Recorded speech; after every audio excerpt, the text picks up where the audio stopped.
ఉన్నటువంటి ఎవరికైతే వ్యవసాయం లేని భూమి లేని వ్యవసాయ కూలీలకు మాత్రమే.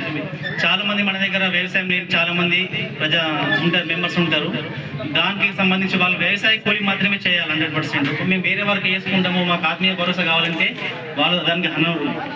వాళ్ళు ఖచ్చితంగా వ్యవసాయ కూలీలకు మాత్రమే వెళ్ళాలి. దానితో పాటు మనకు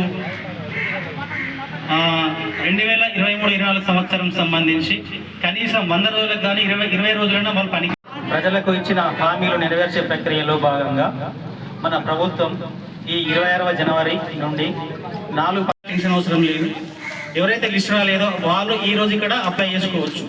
సరే, వాళ్ళు ఈ రోజు ఇక్కడ గ్రామ సభలు లేరు, విలేజ్లో లేరు వాళ్ళు, మరి వాళ్ళ పరిస్థితి ఏంటంటే వాళ్ళు రేపు ఇస్తున్న అర్హులైన అందరూ లబ్ధిదారులకు ఈ పథకాల కింద సహాయం అందించాలనేది ప్రభుత్వం యొక్క ముఖ్య ఉద్దేశం.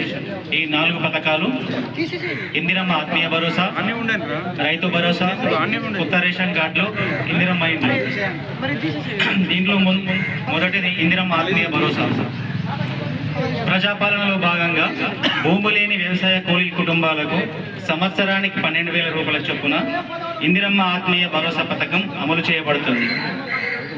మహాత్మా గాంధీ జాతీయ గ్రామీణ ఉపాధి హామీ పథకంలో నమోదు చేయబడి 2023-24 సంవత్సరం ఆర్థిక సంవత్సరంలో కనీసం 20 రోజులు పనిచేసిన భూమి లేని వ్యవసాయ కూలీలకు మాత్రమే ఈ స్కీమ్ వర్తిస్తుంది.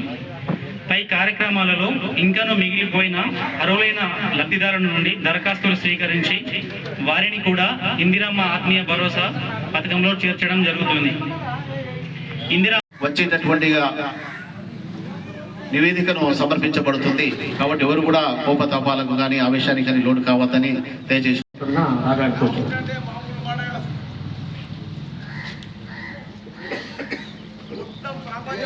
లేదు, మీరు మీ వివరాలను ఇవ్వండి, మేము స్వీకరించి వాటన్నింటినీ జాబితా తయారు చేసి వైదారికలకు పంపిస్తాము. మీకు అవసరమైతే ప్రభుత్వం ల్యాండ్ కొనైనా కానీ ఆ యొక్క నివాసం లేని వారికి ఒక ఇవ్వడానికి గురించి కూడా నిర్ణయించినట్టు మన.